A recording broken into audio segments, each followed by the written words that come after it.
ನಮಸ್ತೆ. ಗ್ಯಾರಂಟಿ ಸ್ಪೆಷಲ್ಗೆ ಸ್ವಾಗತ. ನಾನು ನಮ್ರತ. ಸಿದ್ದರಾಮಯ್ಯ ದೇವರಾಜ್ ಅರಸು ಆಡಳಿತಾವಧಿಯ ದಾಖಲೆ ಮುರಿಯಲು ಇನ್ನೇನು ಕೆಲವೇ ದಿನಗಳು ಬಾಕಿ ಇದೆ. ಆದರೆ ಇದರ ಹಿಂದೆ ಅವರ ನಿರಂತರ ಶ್ರಮ ಇದೆ. 40 ವರ್ಷಗಳ ಸುದೀರ್ಘ ರಾಜಕಾರಣದ ಅನುಭವ ಹಾಗೂ ಹೋರಾಟಗಳಿವೆ.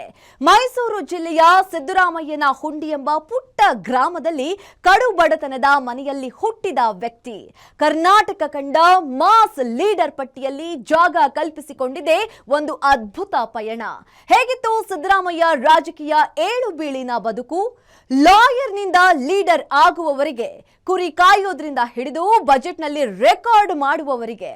ಇದುವೇ ಹೊತ್ತಿನ ಸ್ಪೆಷಲ್ ರೆಕಾರ್ಡ್ ರಾಮಯ್ಯ ಸಿದ್ದ ನಾಯಕ ಭಾಗ 2.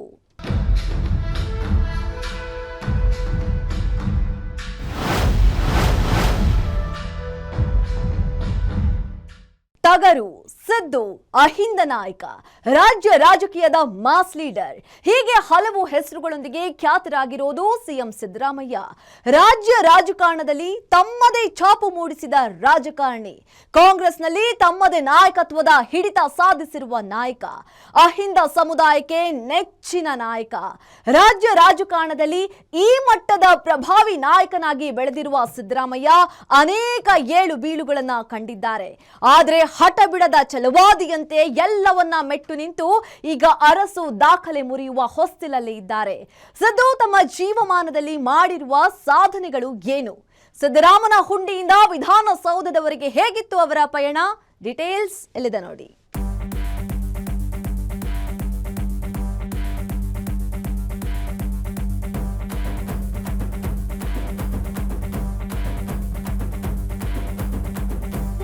ಸಿದ್ದರಾಮಯ್ಯನ ಹುಂಡಿ ಅನ್ನೋ ಸಣ್ಣ ಗ್ರಾಮದಲ್ಲಿ ಹುಟ್ಟಿದ ಪುಟ್ಟ ಬಾಲಕ. ಮುಂದಿನ ಕನಸುಗಳ ಬಗ್ಗೆ ಹೆಚ್ಚು ಯೋಚಿಸಿದವನಲ್ಲ. ಆದರೆ ಅವರ ಅಜ್ಜಿ ಒಂದು ದಿನ ಹೇಳ್ತಾರೆ, ನೀನೊಂದು ದಿನ ದೊಡ್ಡ ಮನುಷ್ಯನಾಗ್ತೀಯ, ಜಗಮೆಚ್ಚೋ ನಾಯಕನಾಗ್ತೀಯ ಅಂತ. ಕಾಕತಾಳೀಯವೋ ಇಲ್ಲಿ ಆ ಅಜ್ಜಿ ಹೇಳಿದ ಭವಿಷ್ಯವೇ ನಿಜವೇ ಆಯಿತು. ಆದರೆ ಆ ವ್ಯಕ್ತಿ ರಾಜ್ಯ ಕಂಡ ಪ್ರಭಾವಿ ನಾಯಕರಲ್ಲಿ ಒಬ್ಬರಾಗಿ ಬೆಳೆದು ಬಿಟ್ರು. ಹೆಸರು ಸಿದ್ದರಾಮಯ್ಯ. ಹೌದು, ಸಿದ್ದರಾಮಯ್ಯನ ಹುಂಡಿಯಲ್ಲಿ ದನ ಮೇಯಿಸುತ್ತಿದ್ದ ಒಬ್ಬ ಹುಡುಗ. ರಾಜ್ಯ ಸಿಎಂ ಗದ್ದುಗೆ ಏರಿದ್ದೇ ಒಂದು ಅದ್ಭುತ ಪಯಣ. ವೀರ ಮಕ್ಕಳ ಕುಣಿತ ಕುಣಿಯುತ್ತಿದ್ದ ಹುಡುಗ ಈಗ ರಾಜ್ಯ ರಾಜಕಾರಣದಲ್ಲಿ ತಮ್ಮದೇ ಒಂದು ಹೆಗ್ಗುರುತು ಮೂಡಿಸಿರುವ ನಾಯಕ. ಅವರು ಬೆಳೆದು ಬಂದ ದಾರಿಯೇ ಒಂದು ರೋಚಕ.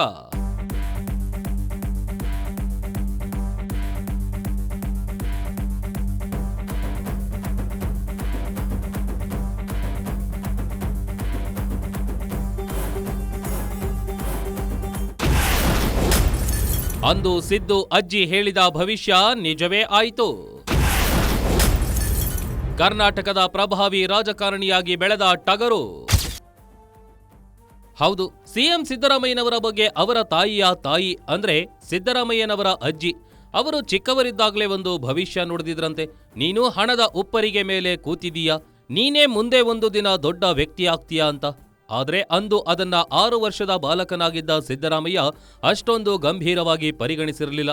ಆದರೆ ಕಾಕತಾಳೀಯವೋ ಅಜ್ಜಿ ಹೇಳಿದ ಭವಿಷ್ಯವೇ ನಿಜವಾಯಿತೋ ಗೊತ್ತಿಲ್ಲ. ಇಂದು ಸಿದ್ದರಾಮಯ್ಯ ರಾಜ್ಯ ಮೆಚ್ಚಿದ ಸಿಎಂ ಆಗಿ, ಪ್ರಭಾವಿ ರಾಜಕಾರಣಿಯಾಗಿ, ಏಕಾಂಗಿಯಾಗಿ ಪಕ್ಷವನ್ನ ಅಧಿಕಾರಕ್ಕೆ ತರುವ ಸಾಮರ್ಥ್ಯ ಹೊಂದಿರುವ ನಾಯಕನಾಗಿ ಬೆಳೆದಿದ್ದಾರೆ. 2 ಬಾರಿ ಸಿಎಂ ಆಗಿ ಆಯ್ಕೆಯಾಗಿದ್ದು ಸಾಮಾನ್ಯ ಮಾತೇನಲ್ಲ. ಬಾಲ್ಯದಲ್ಲಿ ವೀರ ಕುಣಿತ, ದನ ಮೇಯಿಸುವ ಕಾಯಕ. ಶಾಲೆಯ ಮೆಟ್ಟಿಲನ್ನೇ ಏರದ ಹುಡುಗ 5ನೇ ಕ್ಲಾಸಿಗೆ ಎಂಟ್ರಿ. ಇನ್ನು ಸಿದ್ದರಾಮಯ್ಯ ಬಾಲ್ಯದ ಸೊಗಡು ಒಂದು ರೀತಿ ವಿಶೇಷವಾದದ್ದು. ಬಾಲ್ಯದಲ್ಲಿ ಅವರಿಗೆ 6 ವರ್ಷವಾದಾಗ 1ನೇ ಕ್ಲಾಸಿಗೆ ಅವರ ತಂದೆ ಸೇರಿಸಲೇ ಇಲ್ಲ. ಅದರ ಬದಲು ಜಾನಪದ ವೀರ ಮಕ್ಕಳ ಕುಣಿತಕ್ಕೆ ಸೇರಿಸಿದ್ರು. ಅಲ್ಲಿ ವೀರ ಕುಣಿತ ಕಲಿತ ಸಿದ್ದರಾಮಯ್ಯ ಮುಂದೆ ಅದು ಬಂದಾಗಿ ಹೋದಾಗ ಊರು ಮಕ್ಕಳೊಂದಿಗೆ ಕುರಿ ಮೇಯಿಸುವುದು, ದನ ಮೇಯಿಸುವುದು ಮಾಡಿಕೊಂಡಿದ್ರು. ಈ ವೇಳೆ ಆ ಊರಿನ ಮೇಷ್ಟ್ರು ಮನೆ ಮನೆಗೆ ತೆರಳಿ ಶಾಲೆಗೆ ಸೇರದಿರುವ ಮಕ್ಕಳನ್ನ ಶಾಲೆಗೆ ಸೇರಿಸುವ ಕೆಲಸ ಮಾಡ್ತಿದ್ರು. ಈ ವೇಳೆ ಅವರಿಗೆ ಕಣ್ಣಿಗೆ ಬಿದ್ದಿದ್ದು ಸಿದ್ದರಾಮಯ್ಯ. ನಂತರ ಸಿದ್ದರಾಮಯ್ಯ ತಂದೆಗೆ ತಿಳಿ ಹೇಳಿ ನೇರವಾಗಿ 5ನೇ ತರಗತಿಗೆ ಸಿದ್ದರಾಮಯ್ಯಗೆ ದಾಖಲಿಸಿಕೊಂಡ್ರು. ಇದನ್ನ ಸಿದ್ದರಾಮಯ್ಯನವರೇ ಅನೇಕ ಬಾರಿ ಹೇಳಿಕೊಂಡಿದ್ದಾರೆ. ಕಾಲೇಜು ದಿನಗಳಲ್ಲಿಯೇ ಶುರು ಹೋರಾಟ ಮನೋಭಾವ. ವಿದ್ಯಾರ್ಥಿಯಾಗಿದ್ದಾಗಲೇ ಪ್ರತಿಭಟನೆ, ಚಳುವಳಿಗಳಲ್ಲಿ ಭಾಗಿ. ಮೈಸೂರು ವಿಶ್ವವಿದ್ಯಾಲಯದಲ್ಲಿ ಬಿಎಸ್ಸಿ ಹಾಗೂ ಎಲ್ಎಲ್ಬಿ ಮಾಡುವ ವೇಳೆ ಸಿದ್ದರಾಮಯ್ಯ ರೈತ ಹೋರಾಟಗಾರ ನಂಜುಂಡಸ್ವಾಮಿಯವರ ಸಂಪರ್ಕಕ್ಕೆ ಬಂದಿದ್ರು. ಅವರ ಪ್ರಭಾವದಿಂದಲೇ ಅವರಲ್ಲಿ ಹೋರಾಟ ಮನೋಭಾವನೆ ಬೆಳೆಯಿತು. ಮುಂದೆ ಅದು ರಾಜಕಾರಣಕ್ಕೆ ಬರಲು ದೊಡ್ಡ ವೇದಿಕೆ ಆಯಿತು. ಇದೇ ಸಮಯದಲ್ಲಿ ಭಾರತೀಯ ಲೋಕದಳದಿಂದ ಟಿಕೆಟ್ ಪಡೆದ ಸಿದ್ದರಾಮಯ್ಯ ಚಾಮುಂಡೇಶ್ವರಿ ಕ್ಷೇತ್ರದಿಂದ ಸ್ಪರ್ಧಿಸಿ ಅಚ್ಚರಿ ರೀತಿಯಲ್ಲಿ ಗೆಲುವು ಸಾಧಿಸಿದ್ರು. 1983ರಲ್ಲಿ ನಡೆದ ಕರ್ನಾಟಕದ 7ನೇ ವಿಧಾನಸಭಾ ಚುನಾವಣೆಯಲ್ಲಿ ಗೆಲುವು ದಾಖಲಿಸಿದ ಸಿದ್ದರಾಮಯ್ಯ ನಂತರ ಹಿಂದಿರುಗಿ ನೋಡಲೇ ಇಲ್ಲ. ನಂತರ 2 ವರ್ಷದಲ್ಲಿ ರಾಮಕೃಷ್ಣ ಹೆಗಡೆಯವರ ಕ್ಯಾಬಿನೆಟ್ನಲ್ಲಿ ಮಂತ್ರಿಯಾಗುವ ಮೂಲಕ ಸಿಎಂ ಸಿದ್ದರಾಮಯ್ಯ ರಾಜಕೀಯ ಕ್ಷೇತ್ರದಲ್ಲಿ ಮತ್ತೊಂದು ಮೈಲಿಗಲ್ಲನ್ನ ಸ್ಥಾಪಿಸಿದ್ರು.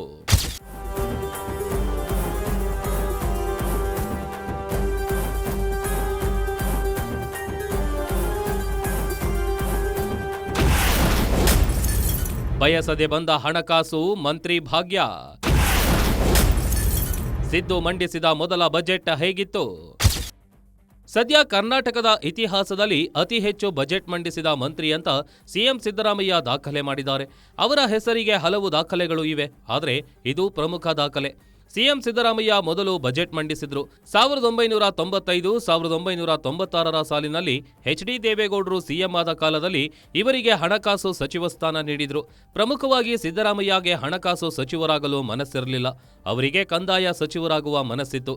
ಆದರೆ ದೇವೇಗೌಡರು ಸಿದ್ದರಾಮಯ್ಯಗೆ ನೀವೇ ಈ ಸಚಿವಾಲಯವನ್ನ ನಿಭಾಯಿಸಬೇಕು ಅಂತ ಹೇಳಿದ್ರು. ಎಕನಾಮಿಕ್ಸ್ ಬಗ್ಗೆ ಅಷ್ಟೊಂದು ಜ್ಞಾನವಿಲ್ಲದ ಸಿದ್ದರಾಮಯ್ಯ ಕೊನೆಗೆ ದೇವೇಗೌಡರ ಮಾತಿಗೆ ಕಟ್ಟುಬಿದ್ದು ಅದನ್ನ ಸವಾಲಾಗಿ ಸ್ವೀಕರಿಸಿ ಗೆದ್ದು ಬಂದ್ರು.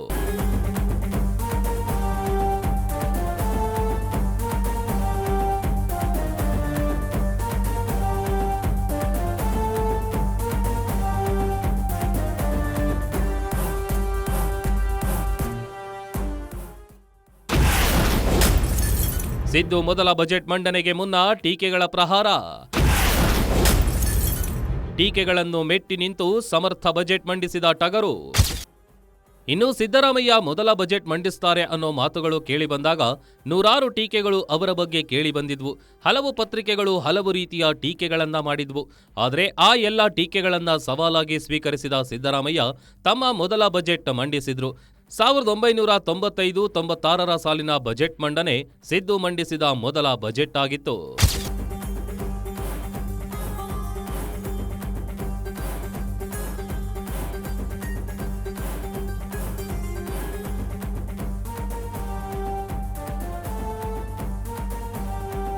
ಸಿದ್ದರಾಮಯ್ಯ ದೇವೇಗೌಡರ ಕ್ಯಾಬಿನೆಟ್ನಲ್ಲಿ ಹಣಕಾಸು ಸಚಿವರಾಗಿದ್ದ ವೇಳೆ ತಮ್ಮ ಮೊಟ್ಟ ಮೊದಲ ಬಜೆಟ್ ಮಂಡಿಸುವಾಗ ಟೀಕೆಗಳ ಮಹಾಪೂರವೇ ಹರಿದು ಬಂದಿತ್ತು. ಅದನ್ನ ದಾಟಿ ಬಂದ ಸಿದ್ದರಾಮಯ್ಯ ಮುಂದೆ ಬರೆದಿದ್ದು ಇತಿಹಾಸ. ಕೇವಲ ಬಜೆಟ್ ವಿಚಾರದಲ್ಲಿ ಮಾತ್ರವಲ್ಲ, ರಾಜ್ಯ ರಾಜಕಾರಣದಲ್ಲಿ ಅನೇಕ ಹುದ್ದೆಗಳನ್ನ ಸಿದ್ದು ನಿರ್ವಹಿಸಿದ್ದಾರೆ. ಹಣಕಾಸು ಮಂತ್ರಿಯಾಗಿ, ಉಪಮುಖ್ಯಮಂತ್ರಿಯಾಗಿ, ವಿರೋಧ ಪಕ್ಷದ ನಾಯಕನಾಗಿ, ಸಿಎಂ ಆಗಿ, ಹೀಗೆ ತಮ್ಮ ರಾಜಕೀಯ ಬದುಕಿನಲ್ಲಿ ಸಿದ್ದು ಖಾಲಿ ಕುಳಿತ ಉದಾಹರಣೆಗೆ ಇಲ್ಲ.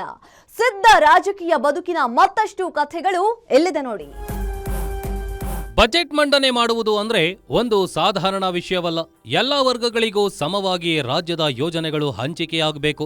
ಎಲ್ಲ ಕ್ಷೇತ್ರಗಳನ್ನ ಬಲಿಷ್ಠಗೊಳಿಸುವ ನಿಟ್ಟಿನಲ್ಲಿ ಯೋಜನೆಗಳು ಜಾರಿಯಾಗಬೇಕು. 95-96ರ ಸಾಲಿನಲ್ಲಿ ಸಿದ್ದು ಬಜೆಟ್ ಮಂಡಿಸಲು ನಿಂತಾಗ ಮಾಧ್ಯಮಗಳು ಅವರನ್ನ ಸಂಶಯದ ದೃಷ್ಟಿಯಿಂದ ನೋಡಿದ್ರು. ಇವರಿಂದ ಬಜೆಟ್ ಮಂಡಿಸಲು ಸಾಧ್ಯವಾ ಅನ್ನೋ ನಿಟ್ಟಿನಲ್ಲಿ ಟ್ಯಾಬ್ಲಾಯ್ಡ್ ಪತ್ರಿಕೆಗಳು ಟೀಕೆ ಮಾಡಿದವರು. ಅವರಿಗೆ ಮೊದಲ ಬಜೆಟ್ನಲ್ಲಿಯೇ ತಕ್ಕ ಉತ್ತರ ಕೊಟ್ಟಿದ್ರು ಸಿದ್ದರಾಮಯ್ಯ.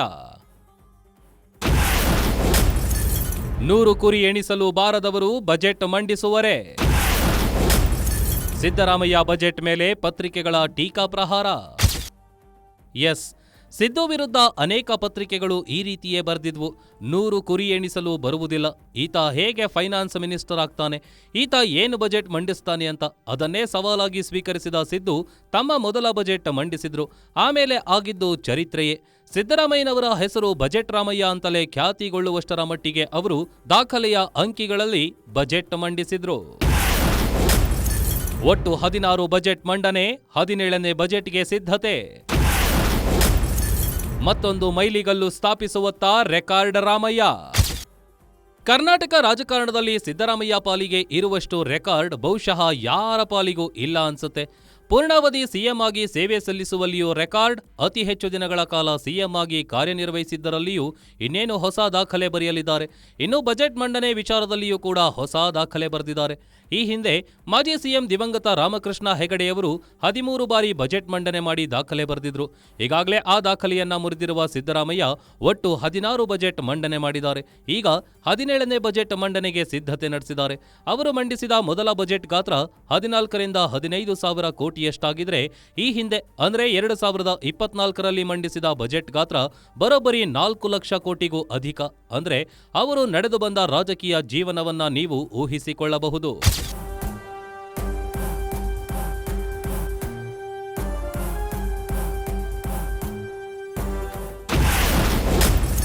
ದಳ ತೊರೆದು ಕೈ ಹಿಡಿದ ಸಿದ್ದರಾಮಯ್ಯ ಬೆಳೆದಿದ್ದು ಹೇಗೆ?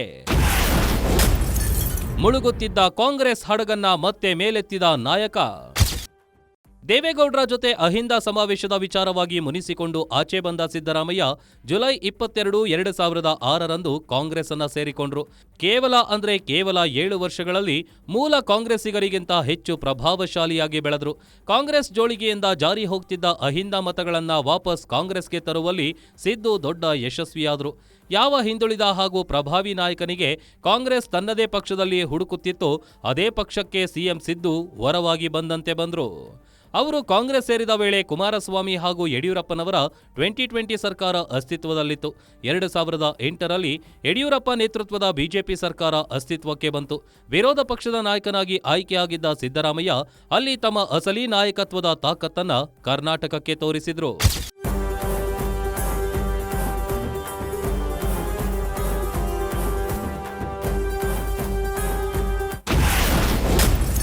ಕಲಾಪದಲ್ಲಿ ತೋಳು ತಟ್ಟಿ ಅಬ್ಬರಿಸಿದ್ದ ಸಿದ್ದು. ಬಳ್ಳಾರಿ ಪಾದಯಾತ್ರೆಯಿಂದ ಕೈಪಡಿಯಲ್ಲಿ ಮಿಂಚು. ಎಸ್, ಅಂದಿನ ಯಡಿಯೂರಪ್ಪ ಸರ್ಕಾರದ ಮೇಲೆ ಸಾಲು ಸಾಲು ಭ್ರಷ್ಟಾಚಾರದ ಆರೋಪಗಳು ಕೇಳಿಬಂದಿದ್ವು. ಪ್ರಮುಖವಾಗಿ ಗಣಿ ಧಣಿ ಅಂತಲೇ ಖ್ಯಾತಿ ಪಡೆದಿದ್ದ ಜನಾರ್ದನ್ ರೆಡ್ಡಿ ಅಕ್ರಮ ಗಣಿಗಾರಿಕೆ ವಿರುದ್ಧ ದೊಡ್ಡ ಆರೋಪಗಳು ಹರಿದಾಡುತ್ತಿದ್ವು. ಇದೇ ಸಮಯದಲ್ಲಿ ನಡೆದ ವಿಧಾನಸಭಾ ಅಧಿವೇಶನದಲ್ಲಿ ಜನಾರ್ದನ ರೆಡ್ಡಿ ತಾಕತ್ತಿದ್ರೆ ಬಳ್ಳಾರಿಗೆ ಬನ್ನಿ ಅಂತ ಸವಾಲೆಸ್ತಿದ್ರು. ಇದಕ್ಕೆ ಗುಟ್ಟುರಿದ ಟಗರು ತೋಳು ತಟ್ಟಿ ಬಂದೇ ಬರ್ತೀನಿ, ತಾಕತ್ತಿದ್ರೆ ನೀವು ತಡೀರಿ ಅಂತ ಮರು ಸವಾಲು ಎಸೆದ್ರು. ಅದಾದ ಮೇಲೆ ನಡೆದಿದ್ದು ಮಹಾ ಹೋರಾಟ.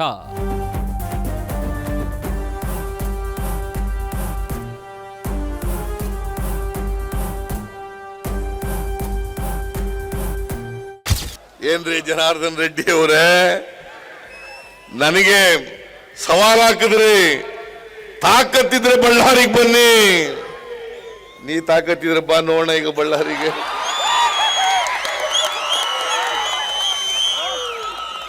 ಬರಕ್ ಸಾಧ್ಯ ಇಲ್ಲ.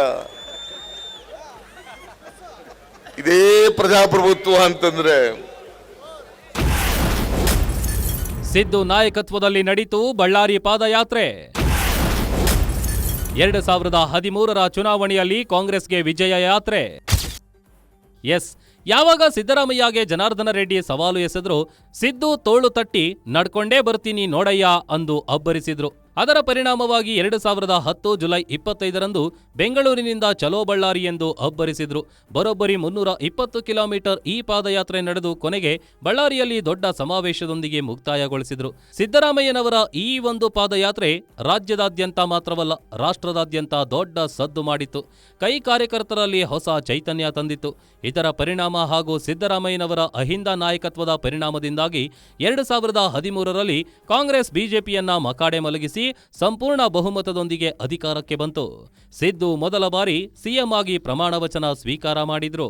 ಕರ್ನಾಟಕ ರಾಜ್ಯದ ಮುಖ್ಯಮಂತ್ರಿಯಾಗಿ ನ್ಯಾಯವಾದುದನ್ನು ಮಾಡುತ್ತೇನೆಂದು ಶ್ರದ್ಧಾಪೂರ್ವಕವಾಗಿ ಸತ್ಯದ ಹೆಸರಿನಲ್ಲಿ ಪ್ರಮಾಣ ಮಾಡುತ್ತೇನೆ.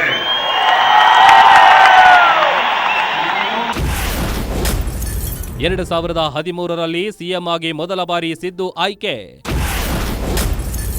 ರಾಜ್ಯಕ್ಕೆ ಅನ್ನ ಭಾಗ್ಯದ ಯೋಜನೆ ನೀಡಿದ ಅನ್ನರಾಮಯ್ಯ. ಸಿಎಂ ಸಿದ್ದರಾಮಯ್ಯ 2013ರಲ್ಲಿ ಸಿಎಂ ಆಗಿ ಅಧಿಕಾರ ಸ್ವೀಕಾರ ಮಾಡಿದ ಬಳಿಕ ಅನೇಕ ಜನಪ್ರಿಯ ಯೋಜನೆಗಳನ್ನ ಜಾರಿಗೆ ತಂದರು. ಅದರಲ್ಲಿ ಅನ್ನಭಾಗ್ಯವೂ ಕೂಡ ಒಂದು. ಪ್ರತಿ ಕೆಜಿಗೆ ₹1 30 ಕೆಜಿ ಅಕ್ಕಿಯನ್ನ ಪ್ರತಿ ಕುಟುಂಬಕ್ಕೂ ನೀಡುವ ಯೋಜನೆ ದೊಡ್ಡ ಯಶಸ್ಸು ನೀಡಿತು. ಬಡವರ ಪಾಲಿಗೆ ಸಿದ್ದರಾಮಯ್ಯ ಅನ್ನರಾಮಯ್ಯ ಎನ್ನಿಸಿಕೊಂಡ್ರು. ನಂತರ ಬಂದ ಇಂದಿರಾ ಕ್ಯಾಂಟೀನ್, ಕ್ಷೀರಭಾಗ್ಯ, ಹೀಗೆ ಸಾಲು ಸಾಲು ಯೋಜನೆಗಳು ಸಿದ್ದರಾಮಯ್ಯನವರ ಮೇಲೆ ಅಹಿಂದ ವರ್ಗದ ಪ್ರೀತಿ ಮತ್ತಷ್ಟು ಹೆಚ್ಚಿಸಿದವು.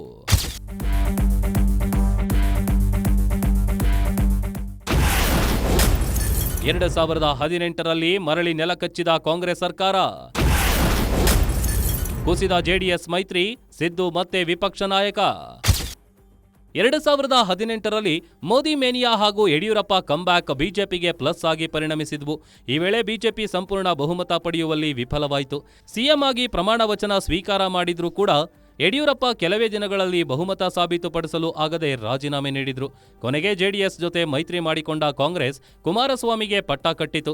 ಕೊನೆಗೆ ಅದು ಕೂಡ ಕುಸಿದು ಬಿದ್ದು ಆಪರೇಷನ್ ಕಮಲದ ಮೂಲಕ ಬಿಜೆಪಿ ಸರ್ಕಾರ ರಚನೆ ಮಾಡಿದ್ದು ಎಲ್ರಿಗೂ ಗೊತ್ತೇ ಇದೆ. 2021ರಲ್ಲಿ ಯಡಿಯೂರಪ್ಪ ಸಿಎಂ ಸ್ಥಾನಕ್ಕೆ ರಾಜೀನಾಮೆ ನೀಡಿ 2023ರ ಚುನಾವಣೆಯಲ್ಲಿ ಬಿಜೆಪಿಗೆ ದೊಡ್ಡ ಹೊಡೆತ ಕೊಟ್ಟಿತ್ತು. ಈ ಬಾರಿಯೂ ಆಡಳಿತ ಪಕ್ಷವನ್ನ ಕಟ್ಟಿಹಾಕುವಲ್ಲಿ ಸಿದ್ದು ವಿಪಕ್ಷ ನಾಯಕರಾಗಿ ದೊಡ್ಡ ಪಾತ್ರ ನಿಭಾಯಿಸಿದ್ರು. ನಂತರ ಸಿದ್ದು ನೇತೃತ್ವದಲ್ಲಿಯೇ ಸಾಗಿದ ಕಾಂಗ್ರೆಸ್ 2023ರಲ್ಲಿ ಈ ಹಿಂದಿಗಿಂತಲೂ ಅತಿ ಹೆಚ್ಚು ಬಹುಮತ ಪಡೆದು ಸರ್ಕಾರ ರಚನೆ ಮಾಡಿತು. 2ನೇ ಬಾರಿ ಸಿದ್ದರಾಮಯ್ಯ ಸಿಎಂ ಆಗಿ ಆಯ್ಕೆಯಾದರು. ಹೀಗೆ ಸಿದ್ದರಾಮಯ್ಯ ತಮ್ಮ ರಾಜಕೀಯ ಜೀವನದಲ್ಲಿ ನಿರುದ್ಯೋಗಿಯಾಗಿ ಕುಳಿತಿದ್ದೇ ಇಲ್ಲ. ಒಮ್ಮೆ ಮಂತ್ರಿಯಾಗಿ, ಉಪಮುಖ್ಯಮಂತ್ರಿಯಾಗಿ, 2 ಬಾರಿ ಮುಖ್ಯಮಂತ್ರಿಯಾಗಿ, 2 ಬಾರಿ ವಿಪಕ್ಷ ನಾಯಕರಾಗಿ ಕಾರ್ಯನಿರ್ವಹಿಸಿ ಎಲ್ಲದರಲ್ಲಿಯೂ ಯಶಸ್ವಿಯಾಗಿದ್ದಾರೆ.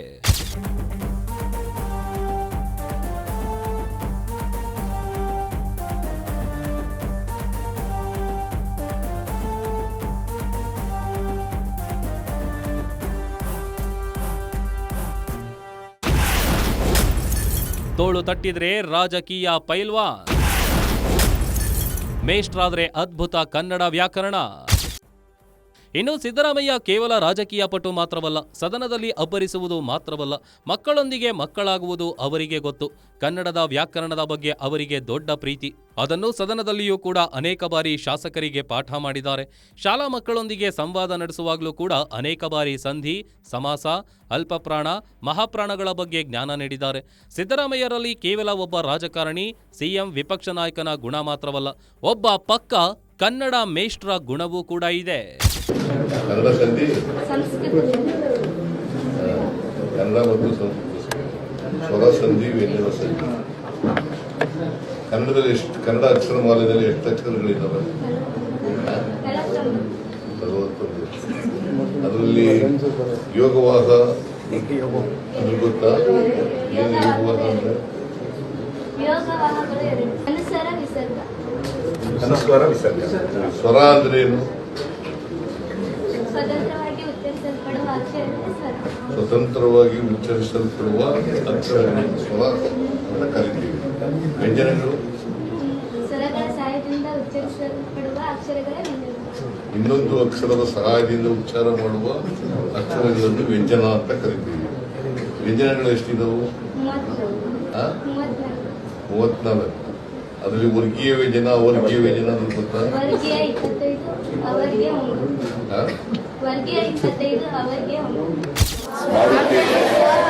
ಮಾರುತಿ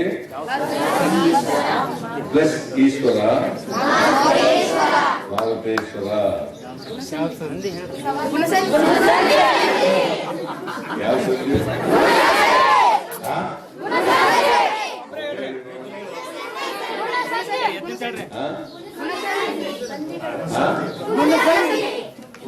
ನೋಡಿ, ಅವಳು ಒಬ್ಬಳೇ ಕರೆಕ್ಟ್ ಆಗಿ ಹೇಳುತ್ತೆ. ಸವರ್ಣ ದೀರ್ಘ ಸಂಧಿ, ಗುಣ ಸಂಧಿ, ಅವು ಬೇರೆ. ಆರಂಭ, ಆದೇಶ, ಲೋಕ, ಅವು ಕನ್ನಡ ಸಂಧಿಗಳು. ಇವೆಲ್ಲ ವ್ಯಂಜನ ಸಂಧಿಗಳು. ಸವರ್ಣ ದೀರ್ಘ ಸಂಧಿ, ಗುಣ ಸಂಧಿ, ಎಣ್ ಸಂಧಿ, ಬುದ್ಧಿ ಸಂಧಿ. ಸಿದ್ದರಾಮನ ಹುಂಡಿ ಎಂಬ ಸಣ್ಣ ಹಳ್ಳಿಯಲ್ಲಿ ಹುಟ್ಟಿದ ಹುಡುಗನೊಬ್ಬ ಈಗ ಕರ್ನಾಟಕದ ಪ್ರಭಾವಿ ರಾಜಕಾರಣಿಯಾಗಿ ಅಹಿಂದ ಸಮುದಾಯದ ದೊಡ್ಡ ನಾಯಕನಾಗಿ ಬೆಳೆದಿದ್ದು ಸಾಮಾನ್ಯ ಸಾಧನೆಯಲ್ಲ. ಕೇವಲ ನಾಯಕತ್ವದ ಗುಣದಿಂದ, ಗಾಡ್ ಫಾದರ್ಗಳಿಲ್ಲದೆ ಎದೆಗುಂದದ ಎದೆಗಾರಿಕೆಯಿಂದ, ಸವಾಲುಗಳನ್ನ ತೋಳು ತಟ್ಟಿ ಸ್ವೀಕರಿಸುವ ತಾಕತ್ತಿನಿಂದಾಗಿ ಸಿದ್ದು ಈ ಮಟ್ಟಕ್ಕೆ ಬೆಳೆದು ತಮ್ಮದೇ ಒಂದು ಮತಗಳ ಆಕ್ಷೋಹಿಣಿ ಸೈನ್ಯ ಕಟ್ಟಿಕೊಳ್ಳಲು ಸಾಧ್ಯವಾಗಿದೆ. ಹೀಗಾಗಿಯೇ 4 ದಶಕಗಳ ತಮ್ಮ ರಾಜಕೀಯ ಬದುಕಿನಲ್ಲಿ ಸಿದ್ದು ಹಲವು ದಾಖಲೆಗಳನ್ನ ಬರೆದಿದ್ದಾರೆ, ಹಲವು ದಾಖಲೆಗಳನ್ನ ಮುರಿದಿದ್ದಾರೆ. ಹೀಗಾಗಿಯೇ ಅವರು ರೆಕಾರ್ಡ್ ರಾಮಯ್ಯ ಅಂತಲೇ ಖ್ಯಾತಿ ಪಡಿತಾ ಇದ್ದಾರೆ. ಇದಾಗಿತ್ತು ಈ ಹೊತ್ತಿನ ಸ್ಪೆಷಲ್. ನೋಡ್ತಾ ಇರಿ ಗ್ಯಾರಂಟಿ ನ್ಯೂಸ್, ಸುದ್ದಿ ಖಚಿತ, ನ್ಯಾಯ ನಿಶ್ಚಿತ.